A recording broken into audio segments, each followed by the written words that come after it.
Hello বন্ধুরা, good morning. আমার চ্যানেলে তোমাদের সবাইকে স্বাগত।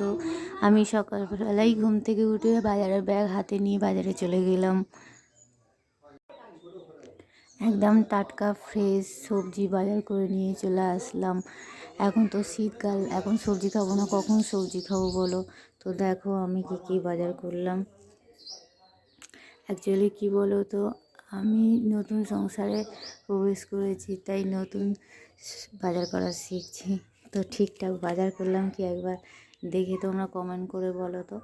আর আজকে আমি তোমাদের একটা নতুন রেসিপি রান্না করে দেখাবো, তোমাদের সাথে শেয়ার করব। সাদা সর্ষে আর কালো সর্ষে দুটো মিক্সড করে নিয়ে নিয়েছি। এই সর্ষেটাকে এবার বেটে নিয়ে আসবো।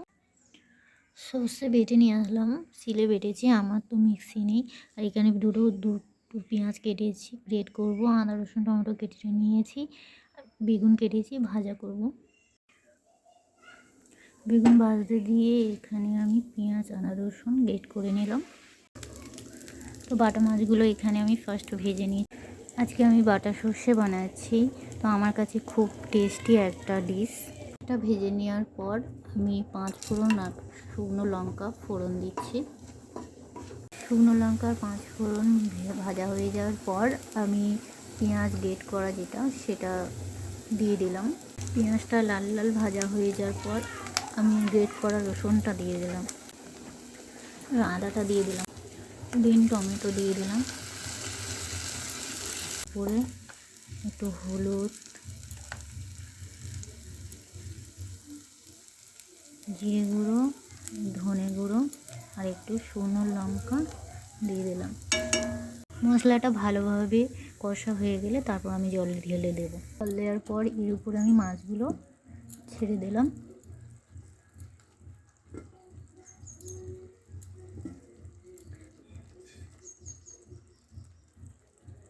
এর উপর ধনে পাতাগুলো ছড়িয়ে দিলাম।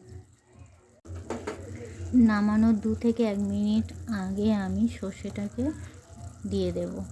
সর্ষে দিয়ে বেশি ফোটাবো না, কারণ সর্ষে বেশি ফোটালে তিতো হয়ে যায়। বাটা সর্ষে রেডি হয়ে গিয়েছে।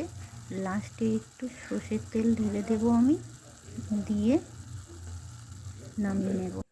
বাটা সর্ষে কেমন করলাম প্লিজ কমেন্ট করে জানিও বন্ধুরা।